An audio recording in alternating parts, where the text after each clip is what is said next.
شعر پیش خدمت ہے چاند جی حضور رحمت اللہ تعالیٰ علیہ کی منقبت شریف میں سے عالم میں نرالا ہے رتبہ میرے مرشد کا. محبت سے کہہ دیجئے سبحان اللہ. عالم میں نرالا ہے رتبہ میرے مرشد کا، دارین میں چلتا ہے سکہ میرے مرشد کا. عالم میں نرالا ہے رتبہ میرے مرشد کا، دارین میں چلتا ہے سکہ میرے مرشد کا. اظہار سے باہر ہے جلوہ میرے مرشد کا، مولا سے ملاتا ہے رستہ میرے مرشد کا.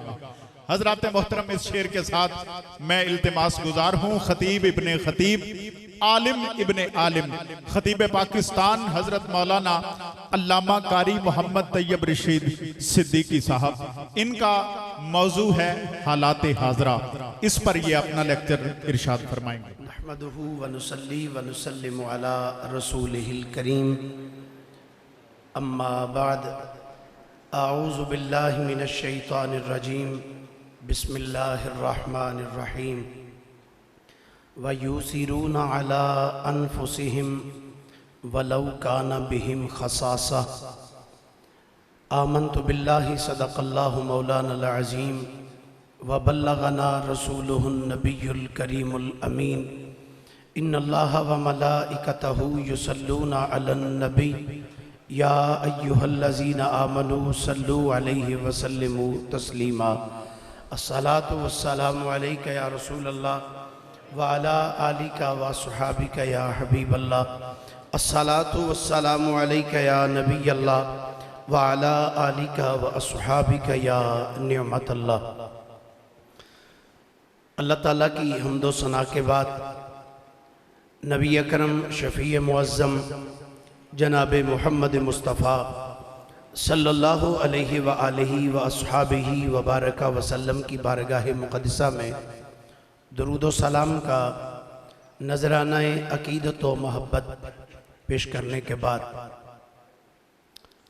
صدر بزم محفل پیر طریقت راہبر شریعت پروردہ آغوش ولایت قاسم فیضان شیر ربانی و سرکار کیلانی حضرت قبلہ پیر السید محمد سجاد حیدر شاہ صاحب بخاری دامت برکاتہم القدسیہ، خلیفہ مجاز آستانہ عالیہ مقدسہ شرک پور شریف و آستانہ عالیہ مقدسہ حضرت کیلیاں والا شریف.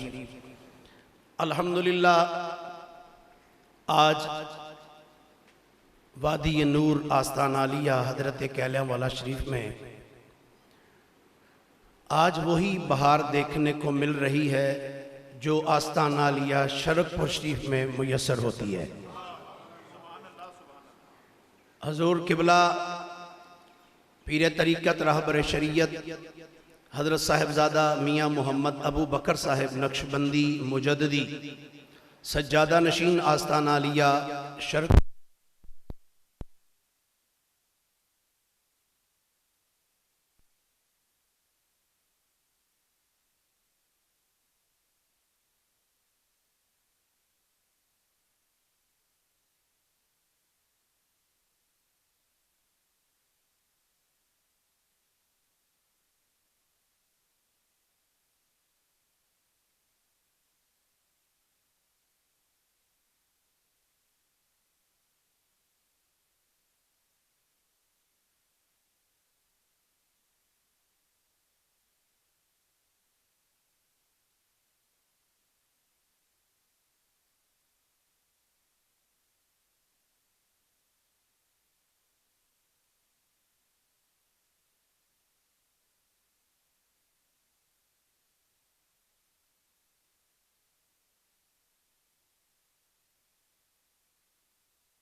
اور اپنی جانوں پر ان کو ترجیح دیتے ہیں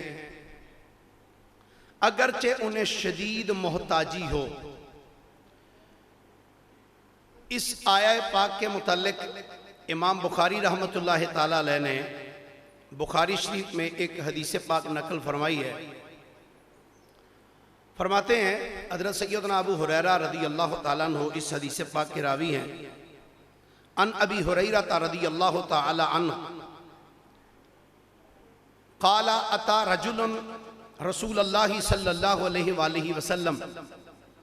حضرت سیدنا ابو ہریرہ رضی اللہ تعالیٰ عنہ ارشاد فرماتے ہیں کہ ایک آدمی نبی کریم صلی اللہ علیہ وآلہ وسلم کی بارگاہ میں حاضر ہوا اور اس نے آ کے عرض کی یا رسول اللہ صلی اللہ علیہ وسلم حضور مجھے بھوک لگی ہے.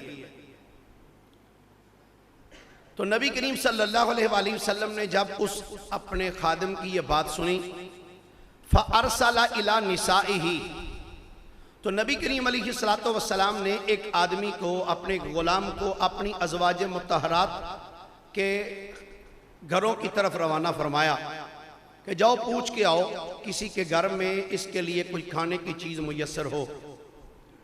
تو وہ غلام جب ازواج مطہرات کے دروازوں پہ گئے فَلَمْ يَجِدْ عِنْدَهُنَّ شَيْئًا تو کسی بھی گھر سے کوئی چیز میسر نہ آئی. وہ غلام واپس آ گئے اور آ کے ساری بات عرض کر دی حضور کوئی چیز نہیں ملی. فقال رسول اللہ صلی اللہ علیہ وآلہ وسلم الا رجل یضیفہ ہذہ اللیلہ. نبی کریم صلی اللہ علیہ وآلہ وسلم نے اپنے غلاموں کو فرمایا جو حضور کے سامنے بیٹھے تھے. آپ نے فرمایا میرے غلاموں آج تم میں کوئی ایسا ہے جو آج کی رات اس مہمان کی خدمت کرے. آج کی رات کوئی ہے جو اس مہمان کی خدمت کرے. اتنا جملہ ارشاد فرمانے کے بعد سرکار نے ایک اور آگے ایک جملہ ارشاد فرمایا. فرمایا یرحمہ اللہ. فرمایا جو اس آدمی کی آج رات خدمت کرے گا اس کی مہمان نوازی کرے گا اللہ اس پہ رحم فرمائے گا. اللہ اس پہ رحم فرمائے گا. فرماتے ہیں جب سرکار نے یہ ارشاد فرمایا فقال رجل من الانصار تو حضور کے انصار غلاموں میں سے ایک صحابی کھڑے ہوئے. انہوں نے عرض کیا فقال انا یا رسول اللہ. عرض کی حضور اس کی خدمت آج میں کروں گا. حضور مہمان نوازی آج میں کروں گا. فذهب الى اهله تو وہ سرکار کے غلام انصاری غلام ان کو اپنے ساتھ لے گئے اپنے گھر. تو جب اپنے گھر گئے تو جا کے اپنی زوجہ سے کہنے لگے. فرماتے ہیں اے میری رفیقہ حیات ضیف رسول اللہ صلی اللہ علیہ وآلہ وسلم یہ حضور کا مہمان ہے. یہ حضور کا مہمان ہے تو میں آج اسے اپنے گھر لے کے آیا ہوں لہٰذا تم اس سے کسی چیز کو بچا کے نہ رکھنا. یعنی پنجابی چاہتے نے گھر جڑی چیز بھی ہے ہی لیا کے رکھ دے دے کے کوئی چیز چھڑی نہ جو بھی ہے لیا کے رکھ دے. صحابیہ نے جب اپنے خامد کا یہ جملہ سنا اور مفسرین نے اس صحابی کا نام بھی لکھا ہے. اس کا نام بخاری شریف میں اس حدیث میں نہیں ہے لیکن تفسیر میں ان کا نام حضرت سیدنا ابو طلحہ انصاری رضی اللہ تعالیٰ عنہ. تو صحابیہ کہنے لگی جناب آج گھر میں اور تو کچھ نہیں ہے ہاں اتنا سا کھانا موجود ہے جس سے ہمارے بچوں کے جو ہے نا ان کے لیے کھانا موجود ہے بچوں کے لیے اس کے علاوہ کھانا نہیں ہے. تو صحابی رسول نے جب یہ جملہ سنا تو آپ نے فرمایا دیکھو اگر آج کی رات ہم بھوکے بھی رہ جائیں تو کوئی بات نہیں لیکن یہ مہمان بھوکا نہیں رہنا چاہیے. اس طرح کرنا جب کھانا کھانے لگیں تو تم بچوں کو بہلا کے سلا دینا اور جب کھانا کھانے لگے تو دیا مرمت کرنے کے لیے اسے بجھا دینا. اللہ اکبر. تو صحابیہ نے اسی طرح کیا کھانا کھلا دیا. رات گزر گئی. جب صبح ہوئی تو نبی کریم صلی اللہ علیہ وآلہ وسلم کی بارگاہ میں جب یہ غلام پہنچے تو نبی کریم صلی اللہ علیہ وآلہ وسلم نے ارشاد فرمایا. آپ نے فرمایا میرے غلام اللہ تعالیٰ نے تمہارے اس کام کو بہت پسند کیا ہے. تو امام بخاری رحمت اللہ علیہ ارشاد فرماتے ہیں فَأَنزَلَ اللَّهُ عَزَّ وَجَلَّ وَيُوسِرُونَ عَلَىٰ أَنفُسِهِمْ وَلَوْ كَانَ بَأْسًا. فرماتے ہیں جب غلام نے یہ کام کیا تو اللہ رب العالمین نے اس پہ یہ قرآن کی آیت نازل فرما دی کہ وہ جو اپنی جانوں پر دوسروں کو ترجیح دیتے ہیں اگرچہ انہیں شدید محتاجی بھی ہو، پنجابی تے جھٹکے رانگے تے دا ترجمہ ہے اللہ فرماندا ہے اگرچہ انہاں نوں خود پیاس بھی ہوندی ہے، بھوک بھی لگی ہوندی ہے، محتاج بھی ہوندے نے، لیکن اے دے باوجود اپنیاں جاناں والوں نہیں ویندے، اپنے مسلمان بھراواں والوں ویکھدے نے ساڈی خیر ہے انہاں دا کچھ بن جائے۔ تو گرامی قدرات، ہمارا یہ جو جس دور میں ہم اس وقت زندگی گزار رہے ہیں، خصوصاً آج کل یہ دور جو چل رہا ہے، اس میں سیلاب زدگان کو آپ دیکھ رہے ہیں کس پریشانی میں وہ بیچارے اپنا وقت گزار رہے ہیں۔ تو ان لمحات میں ایسے مواقع میں ہمیں چاہیے کہ ہم ان کی امداد کریں، ان کی خدمت کریں، پریشان تو نہیں ہے، ایسے معاملات میں ہمیں چاہیے کہ ان کی ہم امداد کریں، ہم ان کی خدمت کریں۔ تو جو ایسے حالات میں ان کی خدمت کریں تو پھر ملے گا کیا؟ سنیں، حضرت سیدنا داتا گنج بخش علی حجویری رحمت اللہ تعالیٰ علیہ، آپ نے ایک بڑی دلچسپ بات لکھی ہے۔ آپ فرماتے ہیں کہ ایک ہوتا ہے جذبہ اثار، اثار کہتے ہیں، داتا صاحب رحمت اللہ علیہ فرماتے ہیں جذبہ اثار یہ کیا ہے؟ آپ فرماتے ہیں کہ اپنی جان کی فکر نہ ہو، دوسرے کے جان کی فکر ہو۔ تو آپ نے ایک بڑی دلچسپ بات لکھی، فرماتے ہیں کہ بغداد شریف میں ایک بزرگ ہوئے ہیں جن کا نام ہے حضرت سیدنا ابو الحسن نوری رحمت اللہ تعالیٰ علیہ۔ میں اور قبلہ پیر جی حضور دامت برکاتہم العالیہ ان کے مزار شریف پہ بھی حاضر ہوئے ہیں۔ داتا صاحب رحمت اللہ علیہ نے کشف المحجوب میں ان بزرگوں کا ذکر کیا اور ان کے متعلق داتا صاحب نے لکھا ہے ان کو نوری اس لیے کہا جاتا تھا کہ جب وہ کسی تاریک کمرے میں جاتے تھے تو اللہ تعالیٰ ان کی وجہ سے تاریک کمرے میں بھی نور پھیلا دیتا تھا۔ اور حضرت جنید بغدادی رحمت اللہ علیہ ارشاد فرماتے ہیں کہ ابو الحسن نوری یہ دلوں کے جاسوس ہیں۔ تو حضرت ابو الحسن نوری رحمت اللہ تعالیٰ علیہ آپ کے ایک خادم تھے جن کا نام تھا حضرت سیدنا جعفر خلدی رحمت اللہ تعالیٰ علیہ۔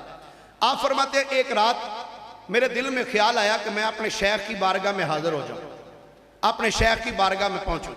کہتے ہیں جب میں حضرت سیدنا ابو الحسن نوری کی بارگاہ میں آیا تو میں نے دیکھا وہ مناجات میں مشغول تھے، دعا و استغفار کر رہے تھے۔ فرماتے ہیں میں نے پیچھے ہو کے دیکھا کہ یہ کیا مانگتے ہیں، تو انہوں میں وہ جڑی دعا انہوں نے منگی وہ میں پنجابی چ لگا دسن کہ انہوں نے وہ دعا منگی کیویں۔ حضرت جعفر خلدی رحمت اللہ علیہ فرمانے نے کہ میں سنیا حضرت سیدنا ابو الحسن نوری رحمت اللہ علیہ اللہ دی بارگاہ سرز کر دے پہنے، یا اللہ تو جنت بھی بنائی ہے، تو دوزخ بھی بنائی ہے، تو یا اللہ میرا یقین ہے اور ایمان ہے، یا اللہ تو جنت نو بھی بندیاں نال پرنا ہے، دوزخ نو بھی بندیاں نال پرنا ہے، یا اللہ جے تے دوزخ نو صرف پرن دی گل لینا تو یا اللہ تو اس گل تے بھی قادر ہے، تو چاہے تے اکو بندے نالی ساری جہنم پر دے میں، یا اللہ تو اس گل تے قادر ہے، تو چاہے تے ایک بندے دے نالی ساری دوزخ نو پر دے میں، یا اللہ اگر تے صرف گل پرن دی ہے نا تے میں تیری بارگاہ چ دعا کرنا میرے کلے دا وجود ایڈا وڈا بنا دے دے کلے نالی ساری دوزخ پر دے، باقی ساری مخلوق نو یا اللہ جنت عطا فرما دے۔ حضرت سیدنا جعفر خلدی رحمت اللہ علیہ آپ فرمانے نے جدوں میں اے دعا دے انداز نو دیکھیا میرے جسم تے کپ کپی تاری ہوگی، میں کہا یا اللہ اتنا بڑا اثار، اتنا اثار۔ فرمانے نے میں اپنے گھر چلا گیا، جدوں جا کے ستا تو خواب دے اندر ایک منادی نے ندا دے کے فرمایا جعفر خلدی جدوں صبح دن چڑھے نا ابو الحسن نوری دی بارگاہ جائیں تے انہوں جا کے آکھیں اے ابو الحسن نوری سانو تیری دعا دا انداز بڑا پسند ہے تے تیرے دل دے اندر جڑی ساڑی تعظیم اور بندیاں دی شفقت ہے نا سانو اے بڑی چنگی لگی ہے، اساں اس دعا دے صدقے تیری بخشش فرما چھڑی ہے۔ گرامی قدرات آج اس موجودہ دور دے اندر ساڑا جڑا اس ٹائم حالات گزر دے پہنے سانو اپنا بھی خیال کرنا چاہیے اور اپنے مسلمان پراواں دا بھی خیال کرنا چاہیے۔ آخری ایک بات میں عرض کر کے تو اپنی بات میں ختم کرنا چاہنا، دیکھو ہر بندہ چاہتا ہے کہ میں ایک دوسرے تو اگے ودا، میں دوسرے تو اگے ودا، میں یہ تو اگے ودا۔ دکاندار نے تو وہ بھی یہی گل کر دیں، وہ تو اندر اللہ کرے نال دے دکاندار تے چھڑ کے کدھر ٹر جا۔ لیکن سنو، ایک بہت بڑے اللہ دے ولی ہوئے حضرت خواجہ ضیاء الدین مدنی رحمت اللہ تعالیٰ علیہ، قطب مدینہ، آپ نے اپنی زندگی دا ایک بڑا دلچسپ واقعہ لکھیا۔ فرماندے نے میں مدینہ طیبہ دے اندر کہ 70 سال تک تقریباً مدینہ شریف وچ رہے، آپ فرماندے نے کہ میں مدینہ شریف دے اندر سا، ایک دن میں ایک بازار وچ کپڑا خریدن واسطے گیا دکان تے، کہندے نے دکان تے جا کے میں کہا بھئی اے کپڑا مینوں دے دے، انہیں کپڑا اتار کے نیچے رکھیا۔ فرماندے نے میں کپڑا ویکھیا، میں کہا یار اے کپڑا دے دے، وہ مینوں کہنے لگا حضرت صاحب تسی انج کرو نال دی دکان تو خرید لو۔ میں کہا یار جدو تیرے کول ہے تو مینوں دے دے۔ وہ کہنے لگا حضرت صاحب میرے کول کپڑا موجود ہے تواڈے سامنے پہ ہے، لیکن تسی مہربانی کرو نال دی دکان تو لے لو۔ فرماندے نے میں کہا یار چلو میں وہ دے کول لے لینا، پر وجہ تے دس کیوں مینوں وہ دی دکان تے گھلن ڈیا تے تو کیوں نہیں دیندا؟ ہن سننا اج ساڈے ذہن کیسے نے تو اج تو کئی سال پہلے دے لوگاں دے ذہن کیسے سن۔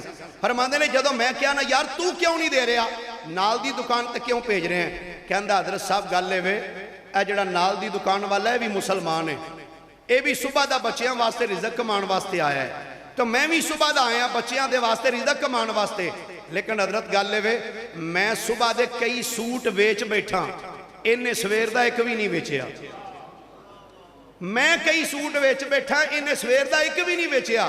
کہ تواڈی بارگاہ گزارش ہے سرکار تسی انج کرو اے دی دکان تو خرید لو تاکہ اے بھی کچھ ویچ کے شام نو بچیاں واسطے بھی کوئی رزق کما کے اپنے گھر لے جائے۔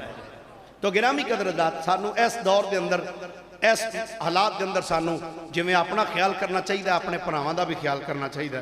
اللہ تعالیٰ دی بارگاہ چ دعا ہے اللہ رب العالمین مصطفیٰ کریم علیہ السلام دے نقش قدم تے چل کے زندگی بسر کرنے دی اللہ ہمت اور توفیق عنایت فرمائے۔ وما علیہ الا البلاغ المبین۔